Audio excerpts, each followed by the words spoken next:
Hi chums, I'm starting out at the front today because I want to show you my figs. Those are figs up there and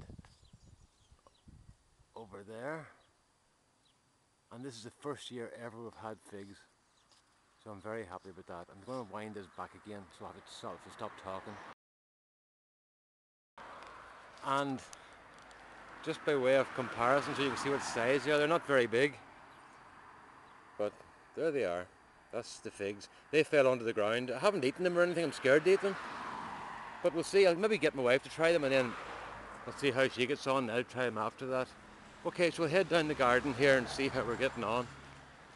Haven't got my landscaping done yet, but you can see things are looking nice now. That's a berberis there, that's nice. And that's Rose of Sharon over there. That's coming out nicely too. So down we go. Got a whole lot to do today, so I'm just going to skim through this quickly. Straight in front here are the tomatoes, the outside tomatoes. They're doing fairly well. We've had pretty miserable weather here for the past couple of weeks.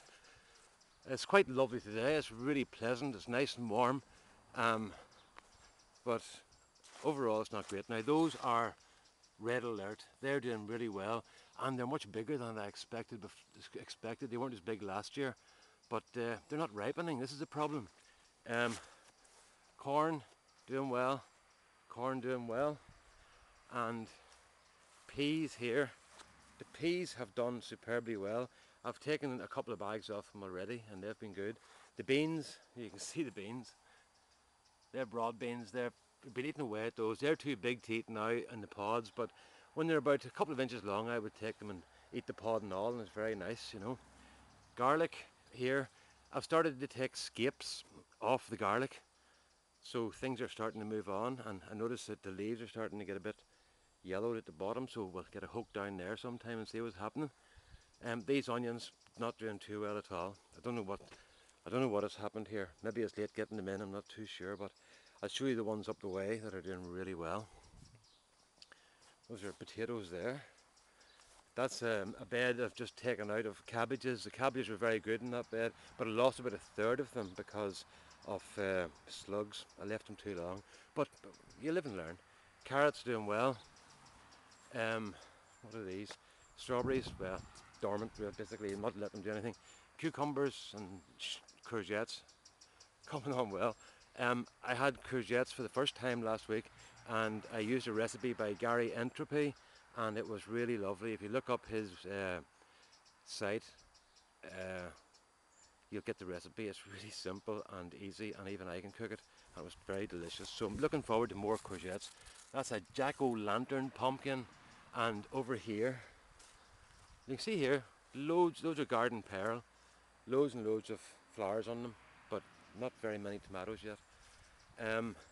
Big Macs, look at this. I have to be very careful coming down here now in case this boy grabs me, but he's starting to do his stuff, and we see here another Big Macs, and got a flower with a pumpkin behind it there, so I'm happy enough for that. So over here again now to these onions. God, these are super. I'm really pleased with these ones. Look at that. Aren't those brilliant? So I'm very, very pleased with those. Those are one called Fen Globe that came highly recommended from a mail order catalogue, Sutton's Seeds I think, and they've done very well. This bed here, I've got, last week I put in these cobra beans and they've come up. Now I have to thin those out because only one per pole, but you put two seeds in. And then I've got some more beetroot in. We've started pickling beetroot, so much of it we're pickling it. The cabbages here, greyhound, starting to get hearts on them, and let me get through and they're looking well. These beans, I've harvested these beans twice, and they're doing very well. You can see here, there's some there. Now I would eat them about that size there because they're really tender, and you boil them for a couple of minutes and they're lovely.